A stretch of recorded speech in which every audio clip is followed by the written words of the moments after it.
Մայիսի 28-ին Հայաստանը տոնում է Առաջին հանրապետության օրը՝ ի հիշատակ 1918 թվականի Հայոց պետականության վերականգնման։ Հայաստանի Առաջին հանրապետությունը հռչակվել է 1918 թվականի մայիսի 28-ին Թիֆլիսում Հայոց ազգային խորհրդի կողմից։ Անկախությունը ձեռք է բերվել Սարդարապատի, Բաշ-Ապարանի և Ղարաքիլիսայի հերոսամարտերում տարած փառահեղ հաղթանակների շնորհիվ։ 1918 թվականին Հայաստանի մայրաքաղաքը եղել է Երևանը։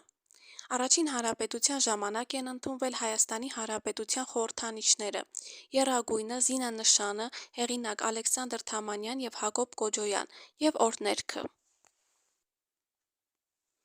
Հանրապետության օրը պաշտոնապես նշվում է 1922 թվականից։ Այն Հայոց պետականության վերածննդի խորհրդանիշն է։ Այս օրն ավանդաբար Սարդարապատ են այցելում Հայաստանի քաղաքական ուժերի ներկայացուցիչներ։ Սարդարապատի հերոսամարտի հուշահամալիրը կանգնեցված է այն վայրում, որտեղ տեղի է ունեցել Սարդարապատի ճակատամարտը։ Այն գտնվում է Հայաստանի պատմական մայրաքաղաք Արմավիրից 10 կիլոմետր հեռավորության վրա,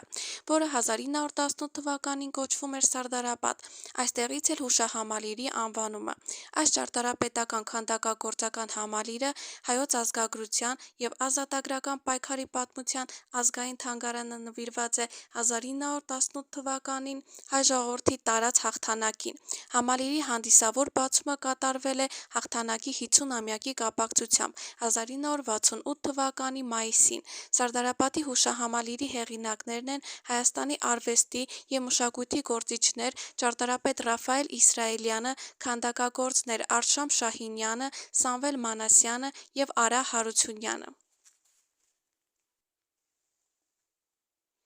Հուշահամալիրի կազմում առանձնահատուկ տեղ են գրավում թևավոր ցուլերը և հաղթական զանգերը։ 35 մետր բարձրություն ունեցող զանգակատունը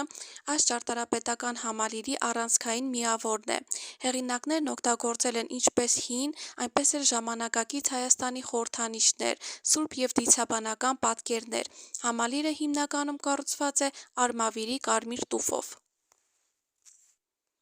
Թանգարանի հավաքածուն ընդգրկում է ավելի քան 70 հազար թանգարանային առարկա։ Թանգարանում ներկայացված են հայոց ազգային, մշակութային և մայիսյան հերոսամարտերի պատմությանը նվիրված հիմնական ցուցադրությունները։